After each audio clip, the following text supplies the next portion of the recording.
Friends, welcome back to the Brave New Wear Show. My name's Christian. Here's the brass tacks. Japanese fashion magazines are better than their Western counterparts. I'm sorry. It's a scientific fact. It's empirical. I have the evidence. But before I start talking about Japanese magazines, I want to at least give some credit to Western magazines. Because after all, I learned about fashion through Western magazines. Through magazines like GQ, Esquire, and Details. I didn't learn about them through the internet.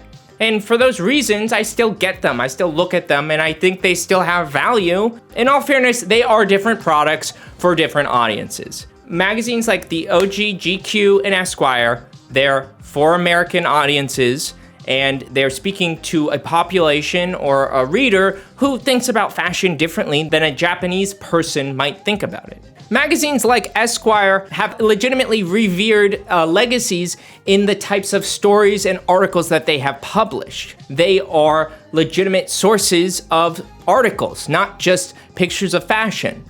For example, in this issue of GQ, there was a really interesting article interviewing Tom Ford about kind of his leaving of his brand. He sold his brand to focus entirely on being a director, and he's very candid in a way that you don't usually get. And it's the kind of thing that I might even talk about in a Patreon bonus video because I think it was super interesting. And in all fairness, I think magazines, the Western magazines, have been getting better in that I think that they have been more attuned or focused on what is cool and interesting in men's fashion. Now that we got that out of the way, let's talk about Japanese magazines. So if you live in Japan, it can be kind of hard to get your hands on some of these. I am lucky enough, I live in New York, and I can go to Japanese bookstores where they will often stock the latest issue of these magazines. There are ways to find them online, but it's still ultimately kind of tricky. For example, one of the most popular men's fashion magazines, Popeye, it sells out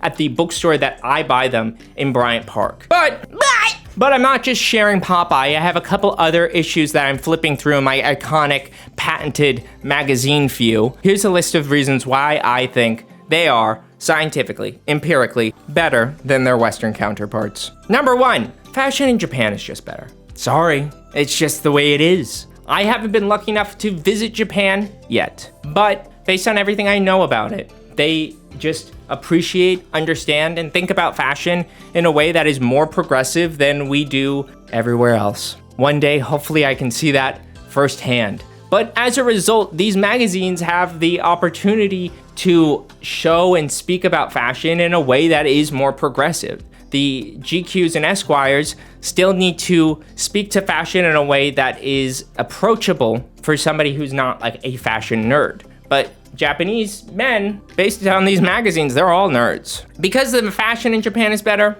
the magazines about fashion are better. Number two, more of a focus on street style. Now, Western magazines will show street style from time to time. Maybe it's typically more on their websites, but often it's just like in one article about street style. Magazines like Popeye's will do it almost every issue. And I think this is super valuable.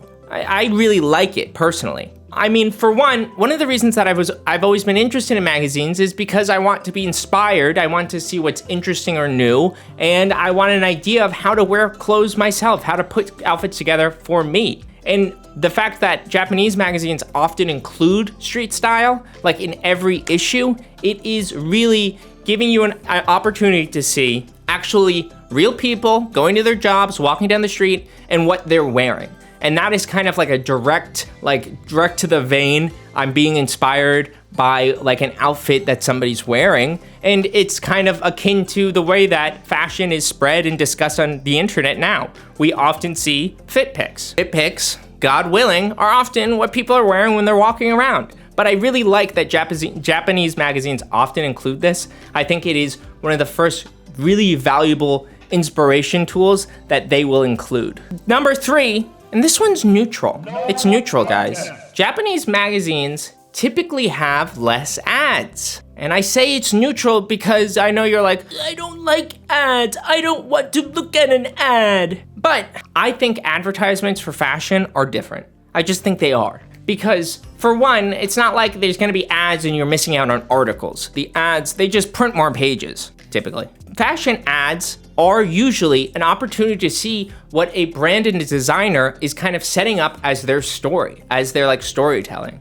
When you look at a Prada ad, you're seeing what Mucha and Raf are thinking is the story of Prada right now. And it's typically sleek, cool, editorial. When Daniel Lee joined Bottega Veneta, I started seeing a lot more Bottega Veneta ads. And not only was that kind of like, that makes you aware that this brand is on the up, but it also shows you how the brand is completely different. It could be good or bad. Number 4, there's simply more outfits. It's simple. It's simple that Japanese magazines show more outfits. The way that Western magazines typically will show outfits is there'll be editorial imagery.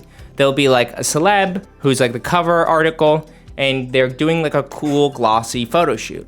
And I think that those are valuable and cool. And I think that, you know, like a great magazine would include some of that. But I really appreciate that Japanese magazines will often have just like top to bottom outfit.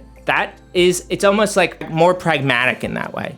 Because the outfit, the way it's styled, the way it looks and fits, it typically isn't being obscured by, say, your favorite celeb in a tub or something, because that's a part of the photo shoot right now. It really is, even when it's not street style and it's something like the magazine is putting together, they often shoot it in a way where it's very like straightforward, where you're seeing the outfits. And I think that is just like kind of a valuable tool for inspo. More of a focus on like interior design and like furniture and stuff. And as we all might know, furniture is the more adult level of fashion. When you can start collecting cool interior design pieces, that's like when you've like evolved. Let me know what it's like when you get there. I can't get there. But I think it's really cool that the Japanese magazines will typically also take this approach and show more of like, here's a guy, he lives in Poland, here's his apartment. I think that is kind of cool to see a lot more of that. I wonder what they're saying. I wonder what the article's about. As you could probably tell by this point, if you were like, why are you picking up Japanese magazines if you don't read Japanese? You can see that they're often a lot more visual. And by that, I mean, they just like the imagery that they include is a lot more prevalent and useful. These magazines become like really useful for somebody who doesn't even read this language because of kind of their focus. Like GQ and Esquire will write articles about anything, topics that they think are interesting, topics that they get pitched by journalists. But Japanese magazines, even without knowing what they're talking about typically, I can tell that they're often more focused on outfits. And number 7, and this is relative, but something that I have noticed in at least the Japanese magazines I've collected so far, is that they seem more interested in kind of other cultures' fits. It typically will include highlights or features of people outside of Japan. And, you know, I already said how Japan is the most fashionable place, even though I've never been there, but it seems self-evident. So why are they concerned with what us not cool people are doing? I don't know. But I think that that's an interesting kind of point of probably bonus. The fact that they are seeing fashion on a global scale. The fact that their eyes are fully open. I think it allows for more inspiration and style. So if you have the opportunity, I recommend you try to pick one up. They're really cool, they're interesting. I have a problem where I keep too many of my magazines, but I also think if you have the chance, pick up GQ. Take a look. Try to read something for once. Because all of these are interesting. I know nobody reads and print is dead and it's stupid, but it's kind of fun still. And if you like kind of having fun and supporting the channel, please consider joining the Patreon. My Patreon supports me making these videos. The more people who support me, the more powerful I can become, and the more wacko the videos can be. And I'm offering patrons at least bonus content and perks and more. And we're going to set up goals for how many patrons. I think that's something that might be fun to do. Like if I hit 100 patrons, I don't know, do something like from Jackass, if that's what you want. I mean, that's the point. You get to decide. So let me know. And otherwise, I'll catch you in the next video. Peace. Thanks for watching the Brave New Wear Show.